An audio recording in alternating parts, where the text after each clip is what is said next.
Yo, Sleepy Sheepy here. Today we're going to be looking at the light Greatsword. So this is going to be the Milady is the name of this particular weapon, and we'll be running this on a pure dexterity build. So you will note that I do have 20 strength. You only need 17 to wield it. There's some other weapons I like to use, but you could definitely transfer those points from strength into dex.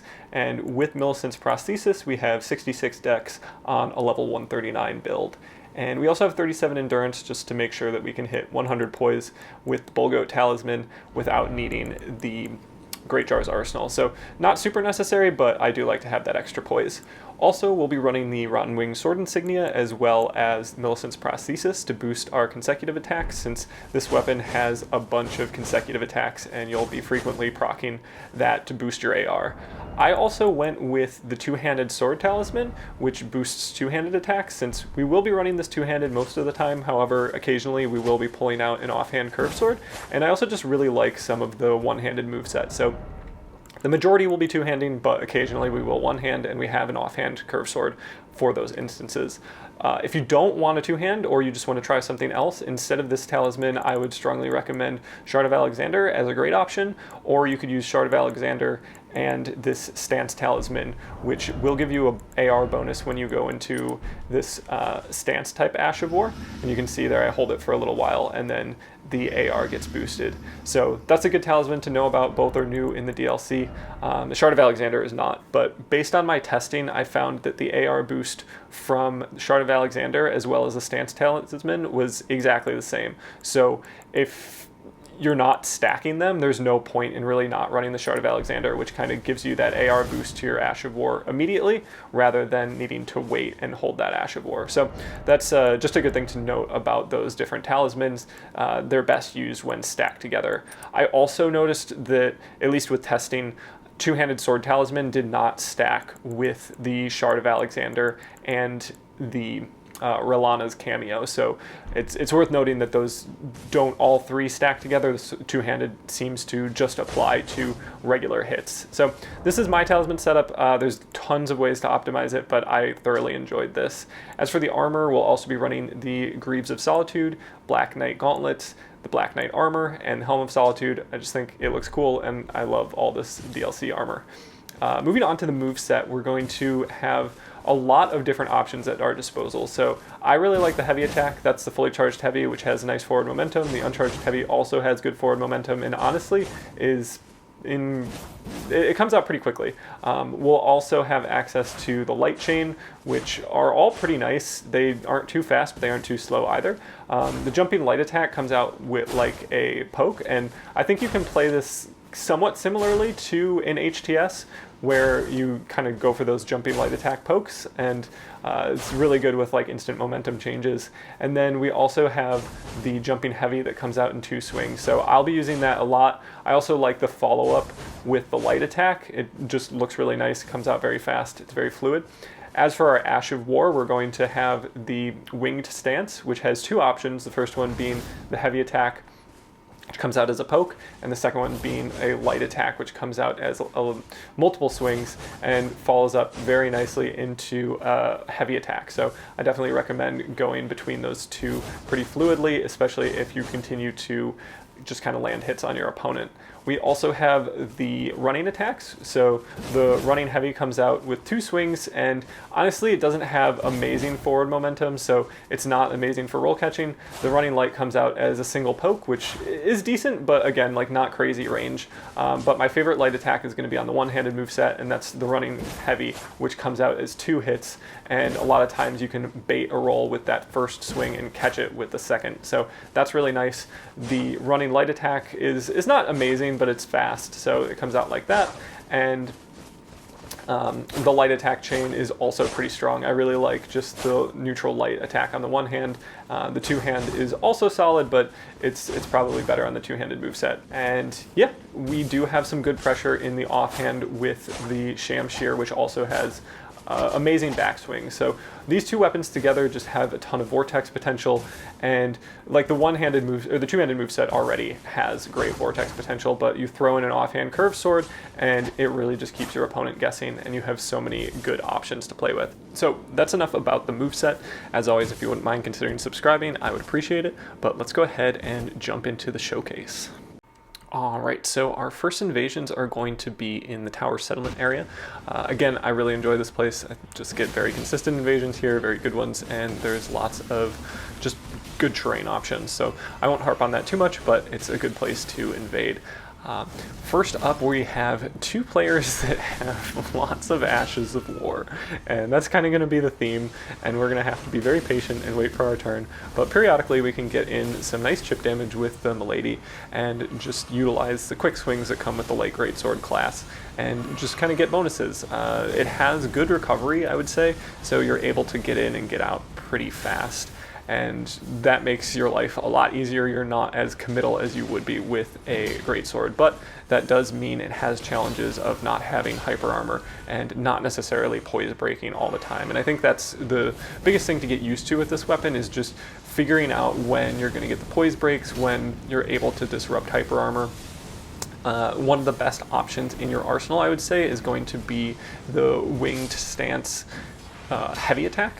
So that heavy attack will break the hyper armor of a lot of big weapons like colossal swords. So if you can bait a crouch poke or something, you'll oftentimes be able to punish that with the winged stance heavy attack. So we'll see that in more detail a little bit later, but for now we're just trying to avoid the bullet hell that we're currently living in, and you know, eventually we hope that they would run out of FP, but we're going to try to find an opening, force an opening. We could also be progressing through the level, but there's a masochistic kind of person in me that wanted to just stand and fight and really just stay in this area with no help. So we're, you know, taking some damage, but we're not totally low on flasks. We're getting in some pretty good chip damage here. There I was trying to go for the wing stance R2, but I got anti-aired, which was unfortunate. Had this been a different greatsword, I think I would have been fine, but since that has some more verticality to its moveset, it does a better job of knocking players out of the air. I'm very concerned about that greatsword. It has a true combo between the first and second swing of the light attack, but we'll get into that more later. Eventually we are able to get a sleep pot, which gives us a little bit of time to just chase after that phantom, and that's all we need. So we get two swings with a heavy attack, switch over to the one-handed moveset, and finish off that player. And now that it's one-on-one with the host, I'm definitely less concerned here. We're going for some heavy attacks, but not getting them to connect, and just trying to find our instances. We get a nice light attack, which does poise break our opponent. They're going for some nice swings, and here we go for what I've been talking about, the wing stance R2 as a nice finisher on that opponent with the colossal sword. Next up we have a group of three, and we're going to be again trying to get the proc of multi-hits with Millicent's Prosthesis and Rotten Wing Sword Insignia.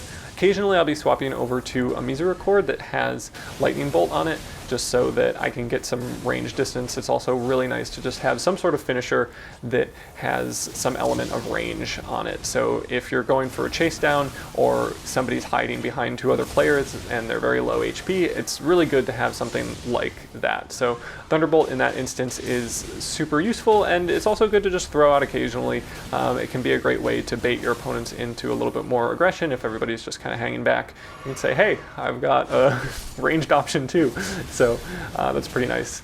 And here we can see how we're pretty decent at getting in and getting out with some damage on our opponents, and as they progress forward, they're getting hit by these projectiles on the bridge. So the PvE there is doing a great job of just kind of covering our bases, and there's some weird element of like not everybody participating at the same time. Here we were hoping to get a nice punish on the Twin Blade with the Wing Stance R2. We will be using the Wing Stance R1 as well, but I was really just trying to figure out where exactly the R2 attack was the most useful. And here we understand why we were left alone a little while. This player was up there finishing off the PvE that was on the bridge, just kind of shooting arrows and stuff. But we do get caught in these walls and need to back off a little bit. We were hoping to punish some aggression, but everybody played a little bit passively in that moment, and that was absolutely the right call because I had a punish in place. And we go ahead and zone a little bit with a sleep pot, just trying to give ourselves some space. Again, these players are not super aggressive, but they're also not coordinated super well either. So we can kind of work with those things and try to find an opening. We do go ahead and switch our talisman from the hammer talisman, which was in place because we wanted to guard break them.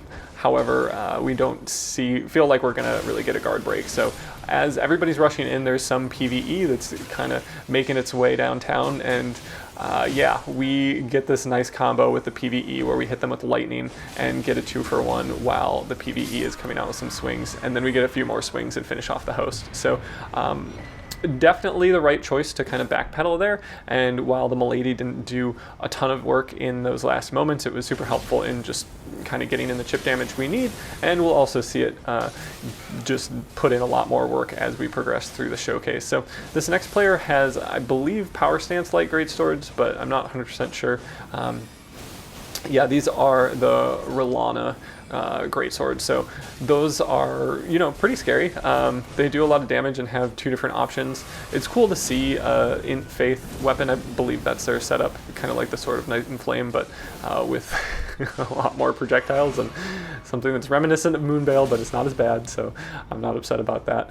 But we're going to just kind of play a little give and take here, try to find an opening, and here is a punish I really, really like. As a player comes in, you know that they're going to be aggressive, and you hit them with that heavy attack, just time it just right, and you'll be able to get a ton of damage. And because it's a pierce, I believe you get some counter damage as well, which is really nice. So if they're going for their attack and you knock them out of it with yours, because it's pierce type damage, you get extra boost to the amount of damage you do. So I will frequently hit like 1,000 damage, 800 damage with that R2 if it's timed right for the right type of attack. I would say the best thing to know about that is that it does not work on anything that has some vertical movement to it. So something like great hammers, which have an overhead swing, or a colossal running heavy attack, those would both anti-air you, and you would be in quite a bit of trouble. But there we get like 700 damage, just throwing it out randomly. That was not a counter hit because our opponent was running away rather than trying to go for an attack, so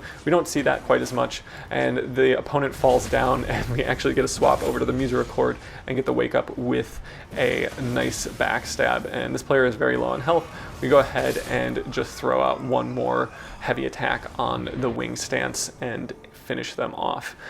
Next up we have a 3v1. There's a blue already in the world, just kind of ready for us, and we're going to be trying to get some backstabs here. Unfortunately we get the grab, but nothing connects, and then we throw in an R2.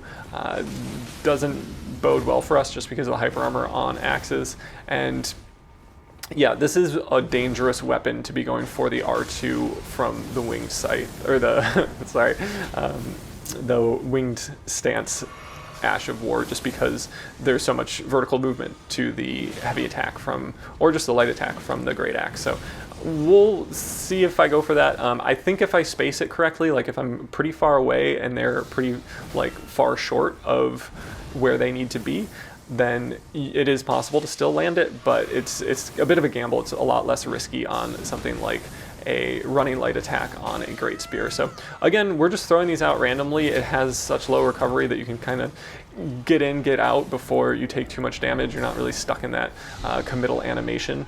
And again, we're gonna just kind of progress through the level a little bit here. We're gonna see if we can get some help from the bugs. Unfortunately, that Ash of War is quite strong against everything, so we throw a sleep pot to just kind of shut things down a little bit. One thing that's nice here is while the blue is quite aggressive, the other Phantom is kind of chill and not really super effective. There we were just in range for the Great Axe, so we ended up getting hit. We need to definitely back off here, kind of relieve some of this pressure. It's definitely more than we'd like to deal with. And here we just get a beautiful R2 with the wing stance, and those are the moments we live for with this weapon. So much fun to land that, and I just love the fact that there's new stance Ashes of War. So super fun to see, and then we see some aggression coming in from the Phantom, so this means it's time to just get some PvE involved. So this big PvE guy starts kind of focusing the host and the phantom, which gives me some time alone with the blue, and I really feel like I need to capitalize on it here. So we get a nice heavy attack and followed up with a light attack, and that is enough to finish that player off. We can see the AR is boosted by the successive attacks quite a bit, and when that last hit comes through, it's doing quite a bit of damage and is enough to finish off that player. So now we have some time to focus on the Phantom, who is not so much of a threat. We switch over to the one-handed moveset, and that's going to be enough to finish off that player too. So now it's just a one-on-one with the host. They're a lot less scary without their friends, and we're just going to be conscientious of their shield poking. I really like the Hammer Talisman set up with the again, the wing stance R2.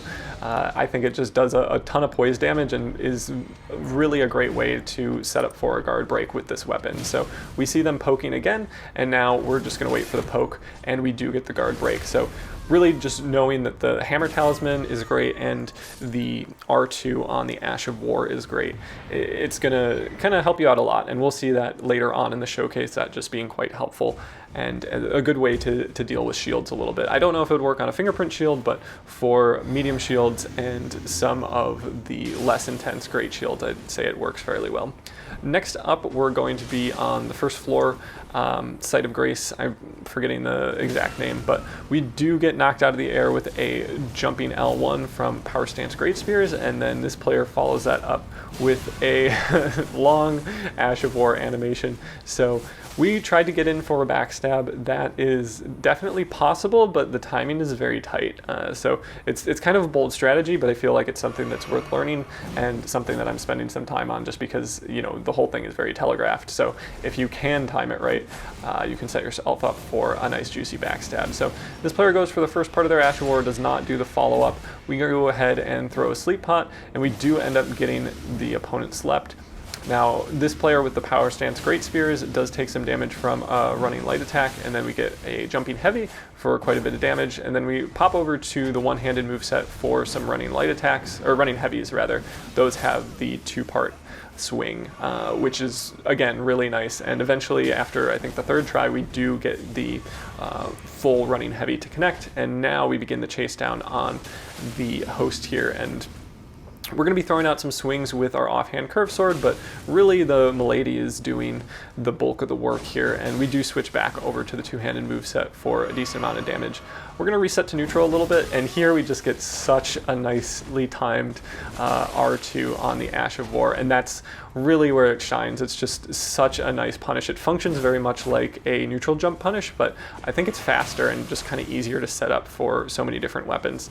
So yeah, it'll be interesting to see how people deal with that in the future, but if you see somebody setting up with the wing stance and just kind of standing there, I would say don't go in for a jumping or for a running light attack unless you have an overhead swing to your moveset. It's crucial because it's a very consistent punish.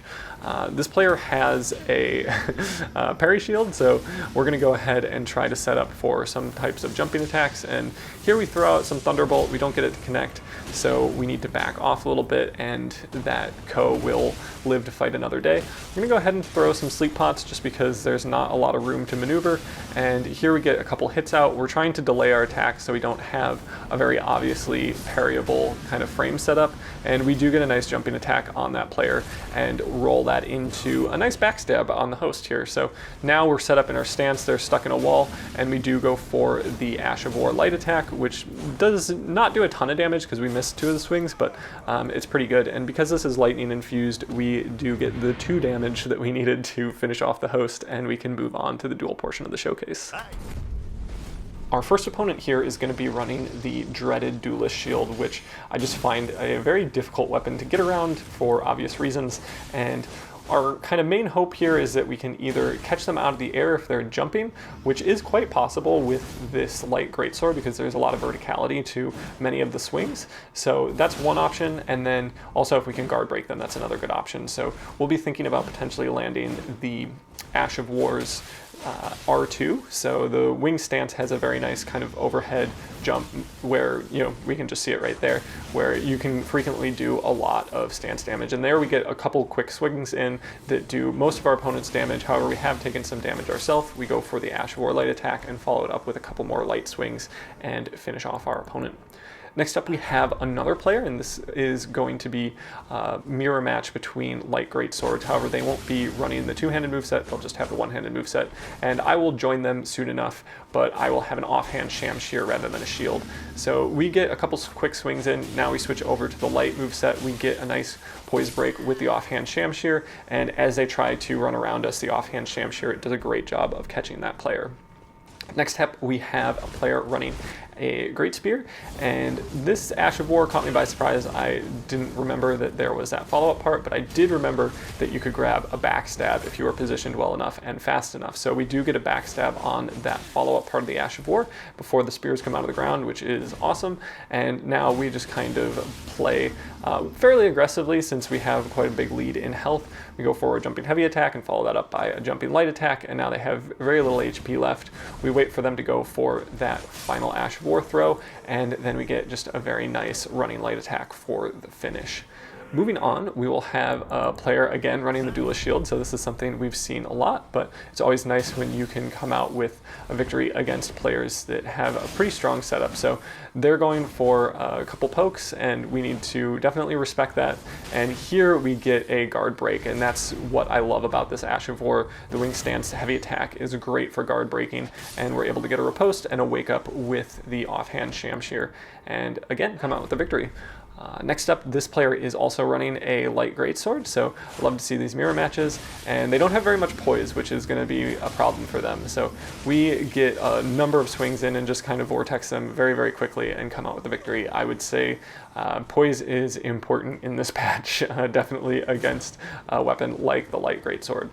Next up, we have a player running a curved greatsword, and this one does quite a bit of damage, but it does have a pretty horizontal moveset on the one-handed attack. So what we're going to be trying to do is see if we can bait out a running attack and set up for a running heavy. And we do manage to get that to connect and don't take any damage in the process, which is great. You can get anti-aired while in that stance, but it's important to note just kind of the verticality of your opponent's moveset. Again, it's just, it works out a lot. And here they go for a jumping attack. They're a little bit too slow, and we catch them out of the air for a second time.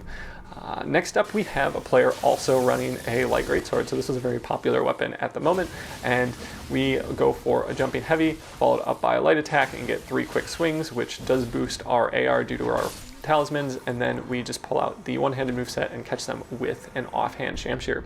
And that's going to be it for the showcase. If you wouldn't mind considering subscribing, I would, as always, appreciate it. And yeah, I hope you have a great day.